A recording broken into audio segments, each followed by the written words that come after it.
yetu, idumu jumuiya yetu.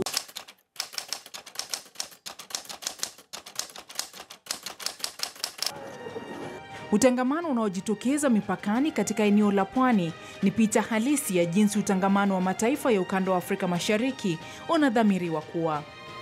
Kula, kunywa, kutangamana na kufanya biashara bila kujali mipaka ya uraia. Very good. What's your name, my daughter? name is Zubeda. Zubeda. Zubeda. Anaelewa vyema picha hii si mwingine bali ni Rais wa Uganda, Yoweri Kaguta Museveni. Mzee Moi, Mzee Mwinyi and myself revived this African community. It had collapsed. We're the ones who revived it. It's on record. It's not anybody else, it is those three. Maybe we didn't achieve the whole 100%, but definitely we achieved 50%. Because the East African community had broken down, it's now back. You, President Moi, have written an indelible chapter in Kenyan history and are an irrepressible icon in the evolution of the East African community. His specific contribution to the revival of the East African community. Kati ya marais hao watatu, yeye ndiye rais pekee ambaye bado yuko mamlakani. Changamoto kuu kwake akisema ni kuona ndoto hii waliozalisha ikifaulu. It will succeed. People understand things differently, but the fact that we put it in the treaty, if you read the East African Treaty, that's Article 5, it's very clear that eventually East Africa will become a federation. So the only argument is about how fast. Some say quickly, some say later. That's all. Anamtunukia sifa tele rais mstaafu Daniel Arap Moi kwa kuwa kiungo muhimu katika kutetea utekelezaji na maazimio ya kuwa na utangamano mwema baina ya mataifa ya Afrika Mashariki. Hasa kwa kuongoza mazungumzo ya kuleta amani hususan katika mataifa ya Uganda na Sudan. The Tanzanian army helped us to get rid of Idi Amin. You must have heard of that story. But when they were here, we developed some differences with them on our internal issues. And we needed to tell one of the neighbors. So that was, there was no other neighbor, it was him, other than Tanzania. Because at that time, the whole of this area was really not in a good shape. Because in Congo, you had Mobutu, then Sudan, you had Bashir, so there were not many options. Na japo wamekuwa na ushirikiano huu, anasimulia kwamba haijakuwa rahisi. Kwani mojawapo ya malengo ya jumuiya ya kufaulisha uwezo wa kusafirisha bidhaa kutoka taifa moja hadi jingine bila kuwepo vikwazo, nusura lihatarisha uhusiano wao. Our difference started with the railway. On the railway, there was a Kenya transport company called Kenatico. I think it was a parastatal or something like that. It was like a parastatal. But for us, when we came in, we said no. Instead of using the trucks of Kenatico, let us use the railway. Because it is cheaper, but also the vehicles don't spoil the road, the heavy vehicles. And I think some people misinformed him that we were like sort of sabotaging Kenatico. Anasema hili lilimsikitisha sana, lakini kwa mujibu wake, haya yalikuwa mambo ya kawaida ambayo yalitafsiriwa vibaya. By that time, the East African railways had broken down. So the railways was Kenya Railways. If I advise and say, instead of using these lorries to transport goods to Burundi, Rwanda, because that was the issue. They were transporting goods through here. And then we said, instead of using these trucks, which are expensive, first of all, but also spoil the roads, just use the railway. The railway I was talking about was Kenyan Railway on the Kenyan side, Uganda Railway on the Uganda side. It was government railways. So I think some fellows were misinforming him. So when we got together, they were resolved because there was nothing serious. Wao ndio walioifufua ndoto ya kukuza utangamano. Hivyo anasema hawakutaka chochote kukatiza kasi ya mwendo huo. We are moving very well. We have agreed on the federation in principle. All the states agree whether we should have federation or not. They all agree. The only argument is about how and when.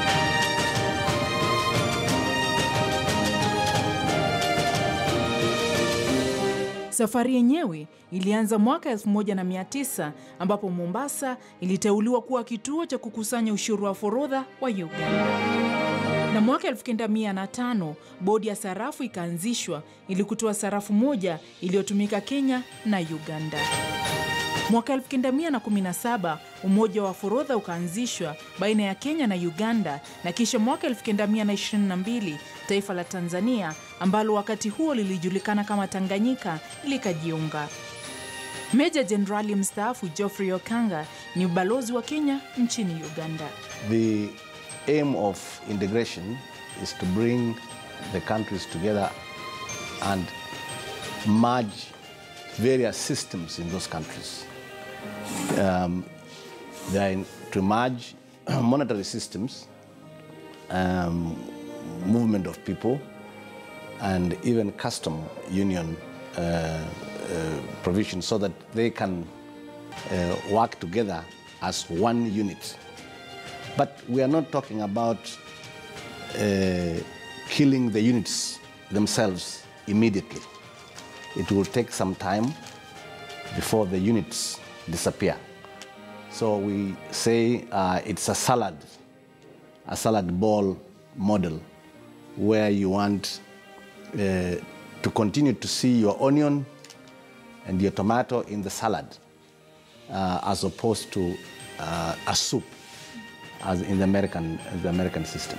Mwaka 1948 tume ushirikiano wa Afrika Mashariki ilibuniwa na kufuatwa na taasisi za huduma za pamoja, mfano shirika la posta na simu la Afrika Mashariki, shirika la reli na bandari la Afrika Mashariki, shirika la ndege la Afrika Mashariki, mamlaka ya usafiri wa anga, taasisi ya uchunguzi wa ugonjwa wa malale na benki ya maendeleo ya Afrika Mashariki.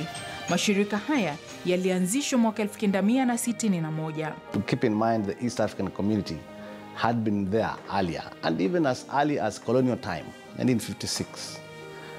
But the real integration came in 1967. Mwaka huu wa 1967 ndio mkataba ulitiwa saini wa kuanzisha upya Jumuiya ya Afrika Mashariki. Lakini hata kabla ya wino kukolea, ndoto hiyo ikazimwa mwaka 1977 pale jumuiya hiyo ilivunjika. Aliyekuwa makamu wa rais Kalonzo Musyoka anakumbuka kama jana safari hii. Fanya vizuri kunikumbusha, mimi niliteuliwa kama mwenyekiti wa kwanza wa baraza la mawaziri. Sasa hivi ndugu yangu Rugunda ndiye prime minister, ameona juzi amechaguliwa na Museveni. Alikuwa foreign minister. Mwingine alikuwa Regasira, alikuwa foreign minister wa Tanzania hata kabla ndugu yangu Kikwete, na mimi sasa nilikuwa chairman wa tripartite ministerial commission ya kujaribu sasa kujaribu aina fulani ya partnership katika eneo letu la Afrika Mashariki. Kutoka pale tulienda mbio mpaka mara sepunde tumeenda Arusha. Alafu sio hiyo, kina Mudhaura wale wanapata barua secretary general. Tunasonga ndio hiyo sasa community tena, because Europa ile ilikopa literally walifuata mfano wetu Afrika Mashariki. Kama tungefanya makosa ya 1977 kuharibu jumuiya, nchi za Afrika Mashariki zingekuwa mbali zaidi. Mojawapo ya sababu zilizotolewa za kufeli kwa jumuiya hii awali ni tofauti za kiitikadi za mataifa wanachama. Kenya ilituhumiwa kwa kufuata mfumo wa kibepari na Tanzania kudaiwa kufuata mfumo wa ujamaa. Uganda upande mwingine ilijitangaza kwamba inazingatia utekelezaji wa mkataba wa wananchi wa kawaida. hizi ni mamlaka. Unajua, pamoja na kwamba tuna Afrika Mashariki, lakini kila nchi inaangalia haki yangu mimi itakuwa wapi. Tusitegemee sana Afrika Mashariki. Kuna mambo ambayo kwamba yanazibana nchi nyingine. Nchi ambayo ukiona hapa nabanwa sana au kuna maslahi ninakosa, anajitoa kwenye lile jambo, anasema mimi hili siko tayari. Nafasi hiyo ipo. Kama mfano ardhi, ilikuja mambo ya ardhi, tuunganishe ardhi ya Afrika Mashariki, lakini rais alikataa Kikwete. Akasema hapa bwana bado, akiwa na malengo fulani. Umenifahamu? Bado vitambulisho hivi kuvuka nchi na nchi. Tanzania ilikataa. Akasema hapana, bado kwanza hatujafikia hapo, ila tunaruhusu tu kutembea kilomita fulani kwa raia wa mipakani. For instance, among your leaders, if I may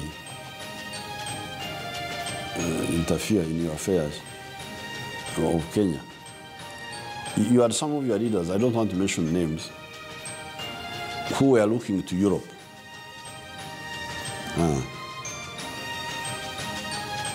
Mzee Moi was not one of them. Mzee Moi was looking to Africa, to East Africa. So definitely that one is a clear distinction. Sometimes the West cut aid for Kenya for many years. They cut aid for about 10 or so years. But the economy didn't collapse. Fauka ya hayo, msukumo kutoka nje, hasa vita baridi baina ya kambi za Marekani na Urusi, pia ulitajwa kuwa chanzo cha kuvunjika mapema kwa ndoa hii. Pamoja na madai ya ubinafsi na madharau baina ya viongozi wa mataifa wanachama, hasa walioonekana kuwa na ushawishi mkubwa. Wakati inavunjika Afrika Mashariki, kuna watu waliopata hasara na kuna watu waliopata faida. Ile kuwepo kwake ilikuwa na faida ya pamoja, au kama ni hasara ilikuwa ya pamoja. Lakini ilipovunjika Afrika Mashariki, kuna waliopata hasara peke yao na waliopata faida peke yao. Kwa hiyo sasa nadhani panakuwa na attention hii, watu wanaangalia. Isije ikawa ile nikakubali ili halafu ikafika wakati mambo yakawa kama vile, itakuwa sina sehemu ya kushika. One of the things that Kenyans don't know, I happen to have served as Minister for Foreign Affairs, and we have these facts. We had these facts then and now. The biggest trading partner of Kenya in the whole world is which country? Uganda.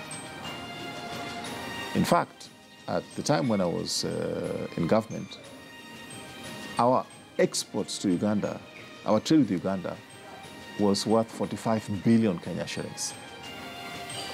Their trade with us in terms of exports to here, to Kenya, was less than $1 billion, which means that the trade with Uganda was so much in our favor that's why it was senseless, and it will be senseless for us to have any tension with Uganda.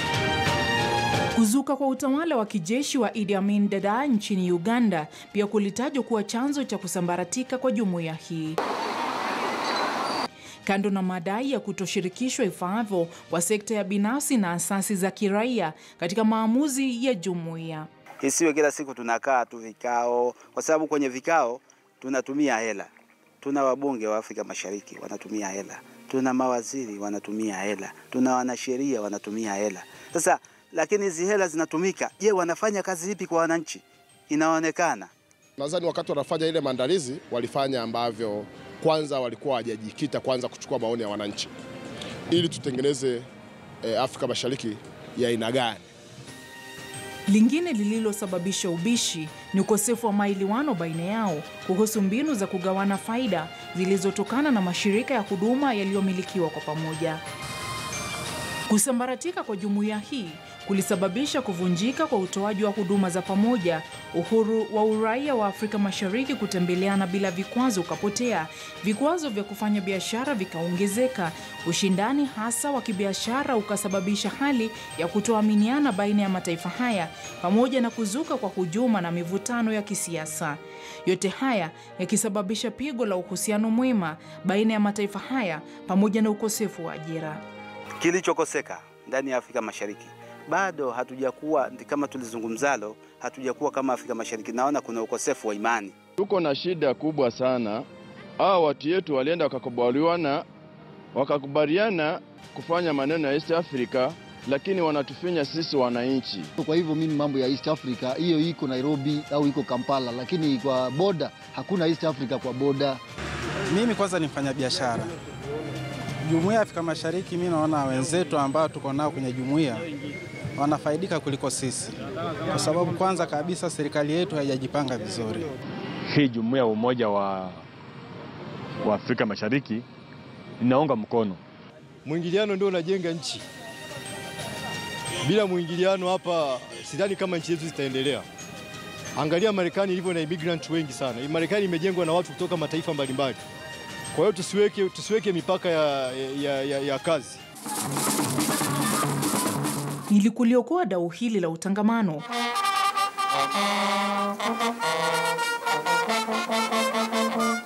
viongozi husika walijikusanya pamoja na kutia saini kipengele cha kuwezesha kuangalia uwezekano wa kuanzisha upya ushirikiano wa kikanda.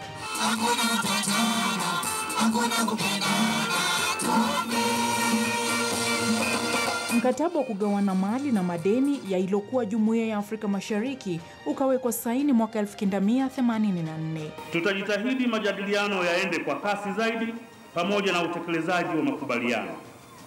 Lakini tutazingatia pia hali halisi ya kila nchi. Afrika Mashariki itakuwa na jeshi lake. Afrika Mashariki itakuwa na mambo yake, na amani ndio msingi wa mambo mengi.